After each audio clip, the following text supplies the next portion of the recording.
시가서의 핵심 주제 한번 읽고 지나가 보겠습니다. 욥기 구원자가 시편 구원의 복을 주고, 잠언 구원의 지혜를 통해, 전도서 구원의 삶을 살게 하고, 아가서 구원의 완성을 이룬다. 그렇습니다. 이제 전도서는 시가서의 4번째 책이죠. 그리고 솔로몬의 인생론입니다. 그래서 전반부에는 해 아래 새 것이 없는 헛된 인생을 이야기하면서 세상의 지혜, 자신의 지혜로 살아가는 인생이 헛된 인생인 것을 보여줍니다. 그리고 후반부에는 여호와를 경외하는 인생이 복된 인생이라고, 그것이 바로 하나님의 지혜로 사는 인생, 예수 그리스도로 사는 인생이라는 것을 이야기하고 있습니다. 네. 전도서는 유대인들이 초막절에 낭독을 하는 책입니다. 바로 초막살이 같은 우리의 인생살이를 깨닫게 하려는 것이죠. 그래서 지난 시간에 목사님께서 땅에 뿌리를 받고 사는 것이 우리가 영적으로 잠들어 있는 것이라고 해주셨습니다. 그리고 어둠 속에 갇혀있는 상태인 것이죠.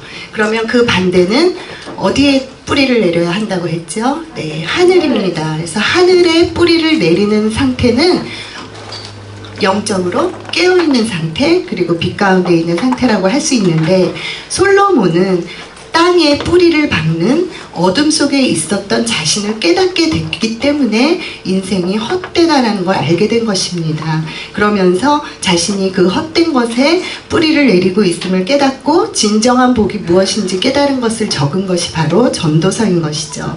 그래서 전도서에서는 이제 이 솔로몬이 해 아래에 새 것이 없다는 것을 알게 되었습니다. 그러면 해 아래 새 것이 없으면 어떻게 해야 하나요? 해 위로 올라가야 되는데 그 방법은 무엇인가요?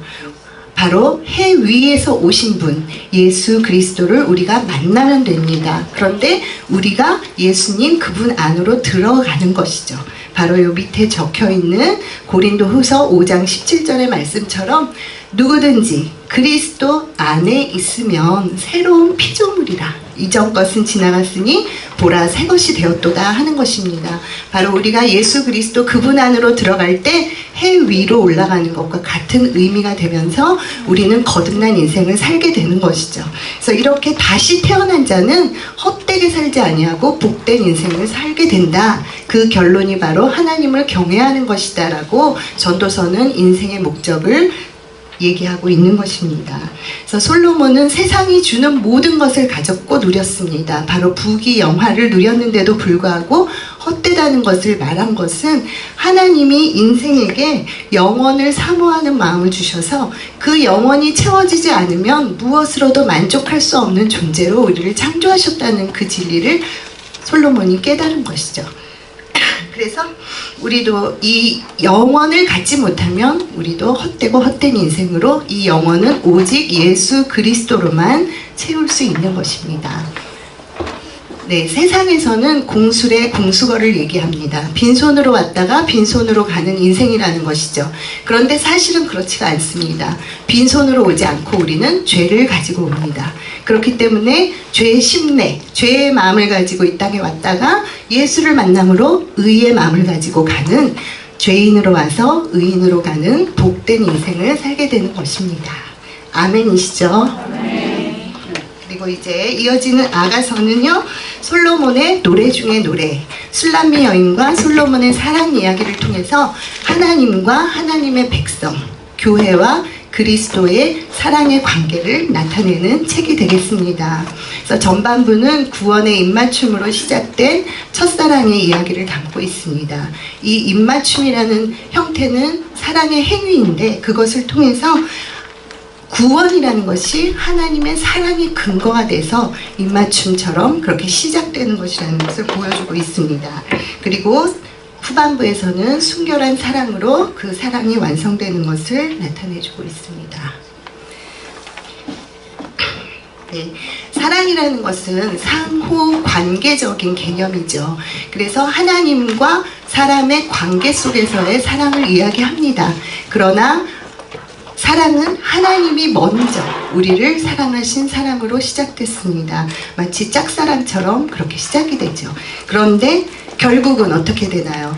하나님께서 우리도 나도 하나님을 사랑할 수밖에 수밖에 없는 존재로 만들어 가신다는 것입니다. 그래서 사랑의 완성을 이루어 간다는 것이죠. 그렇게 우리는 하나님의 자녀가 되는 것입니다. 유대인들은 유월절 절기에 출애굽기와 아가서를 낭독합니다. 근데 유월절에 왜 아가서를 낭독하느냐 하면은 바로 그 유월절 어린 양의 의미가 우리를 사랑하셨는데 하나님이 어떻게 사랑했냐면 그 아들을 어린 양으로 죽이기까지 사랑한 그 놀라운 사랑, 구원의 사건을 노래하는 것이기 때문에 아가서를 낭독합니다. 네, 하나님의 첫사랑은 바로 성전의 설계도로서 구원의 입맞춤으로 표현이 되고요. 이 성전이 사랑의 완성을 나타내는 성전의 완성도는 신랑 되시는 그리스도와 신부되는 교회가 한 몸으로 연합되는 신비를 표현하고 있는 것입니다. 그래서 하나님이 사람을 사랑하는 것은 참으로 비밀스러운 사랑입니다. 이 비밀은 에베소서 5장에서 말하는 그리스도와 교회의 한 몸이 되는 연합, 그것과 동일한 비밀입니다. 십자가의 복음으로 성취가 되죠. 그리고 사람이 하나님을 사랑하는 것은 신비스러운 사랑입니다. 우리의 사람의 힘으로는 할 수 없는 사랑이기 때문에 신비스러운 것입니다. 그런데 하나님이 그렇게 하시게 만드신다는 것이죠. 그래서 우리는 순종의 삶으로 그 사랑이 나타나지게 됩니다. 우리가 기존에 순종은 사랑, 사랑은 경외, 이렇게 단어 정리가 되어 계시죠? 네, 같은 의미입니다.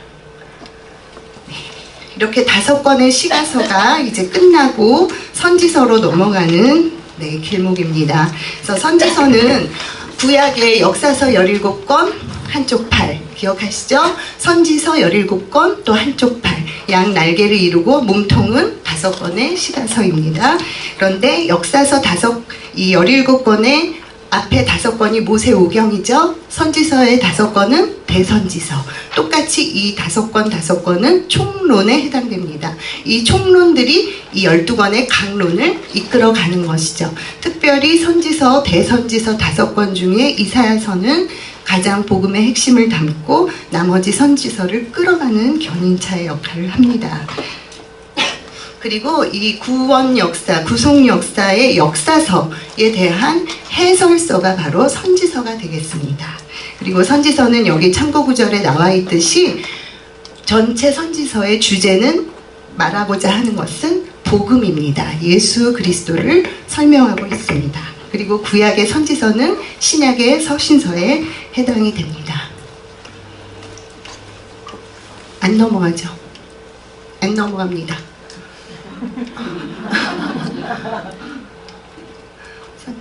네, 넘어갔네요. 네, 이사야서. 네, 전도서와 아가서가 이렇게 이어지면서 바로 이사야서가 나오는데요. 전도서와 이사야서를 통해서 인생에서 가장 행복한 것은 사랑하는 것. 그것을 이렇게 사랑하는 것이라는 얘기를 했는데 그 사랑의 기준이 복음이라는 것을 이사야서가 설명해주고 있습니다. 이사야의 이름의 뜻은 여호와는 구원이시다 하는 뜻인데요. 이사야가 기록한 이사야서는 메시아를 예언한 메시아 복음이 담긴 책입니다. 바로 메시아의 탄생, 그리고 그의 사역, 고난, 부활, 승천, 거기다가 재림, 강림까지 기록한 놀라운 책이 되겠습니다. 전반부에서는 복음의 핵심은 예수 그리스도다. 그리고 예수를 통해서 구원과 심판이 일어난다 하는 얘기를 하고 있습니다. 그래서 하나님이 아브라함에게 약속하신 그 씨가 거룩한 씨로서 예수 그리스도를 예표하고 있다는 얘기를 하고 있습니다. 그리고 후반부에서는 복음의 실체는 예수 그리스도와 영원한 천국, 즉 새하늘과 새 땅이다 하는 얘기를 담고 있습니다. 그래서 새하늘과 새 땅을 바라보는 자들은 기쁜 소식, 구원의 소식을 전하며 나는 죽고 예수로 사는 삶을 살게 된다는 얘기를 하고 있습니다. 이사야서의 주제는 복음입니다. 구속사는 메시아를 통한 하나님의 구원으로서 새 하늘과 새 땅을 바라보게 한다. 그 소망을 갖게 하는 내용입니다. 그래서 구조를 한번 보면요. 1장에서 12장은 서론인데 매우 중요한 결론적인 서론이죠. 그래서 자기 백성을 예수 그리스도를 통해서 죄에서 구원하시겠다 하는 얘기를 하고 있습니다. 그리고 두 번째 단락 13장에서 23장은 열방에 대한 심판을 통해서 하나님의 구원 계획을 보여주고 계십니다. 그리고 24장에서 27장은 우주적이고도 종말적인 심판이 있을 것이다 하는 얘기를 하고 있고요. 28장에서 39장은 이렇게 종말적인 심판이 오는데 그러나 택한 백성은 어떻게 해요? 끝까지 반드시 구원받는다 하는 얘기를 역사적인 사건을 기록하면서 확증해주고 있습니다. 어떤 역사적인 사건이었나요? 바로 히스기야 왕 때 열왕기하 18장 이후의 내용과 아주 똑같은 본문을 넉 장이나 걸쳐서 36장부터 이사야서 39장까지 똑같은 내용을 반복해서 중복해서 기록한 것으로서 남유다가 아수르 침략으로부터 구원받은 사건을 기록하고 있죠. 이것은 너희의 힘으로 되지 않는다, 내가 한다 하는 것을 확증하고 계시는 것입니다. 그리고 이제 40장부터는 후반부로서 복음의 실체에 들어가면서 40장부터 59장까지는 복음이 있는 자는 복음을 전하게 된다 하는 얘기를 하고 있습니다. 바로 아름다운 소식, 기쁜 소식, 좋은 소식을 전하게 된다 하는 얘기를 하고 있습니다. 그리고 60장에서 66장은 그 복음이 있는 자는 복음으로 살게 된다 하는 얘기를 하고 있죠. 그래서 우리에게, 나에게 이 아름다운 소식이 있어야 하는 것입니다. 그래서 이 아름다운 소식이 얼마나 귀하고 값진 것인가, 구원의 가치를 깨달은 자가 구원의 삶을 살 수 있게 된다는 것이죠. 그렇게 얘기를 하고 있습니다. 그래서 지난 시간에 목사님께서 인간은 사이간, 인간 할 때 간자죠. 사이간에 갇혀 있다. 벽과 같은 사이에 갇혀 있습니다. 그래서 우리는 유한한 존재니까 시간, 공간, 세간에 갇혀 사는 존재가 맞습니다. 그러나 유한하지 않은데 가장 극심하게 갇혀 있는 곳이 있다. 목사님 말씀해 주셨죠. 네, 그것은 생각입니다. 너무 신기하죠.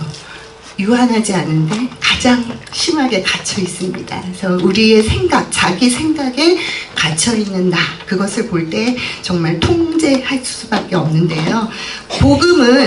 복음의 사역을 우리가 이사야서를 통해서 받습니다. 갇힌 자, 포로된 자를 놓아주고 해방합니다.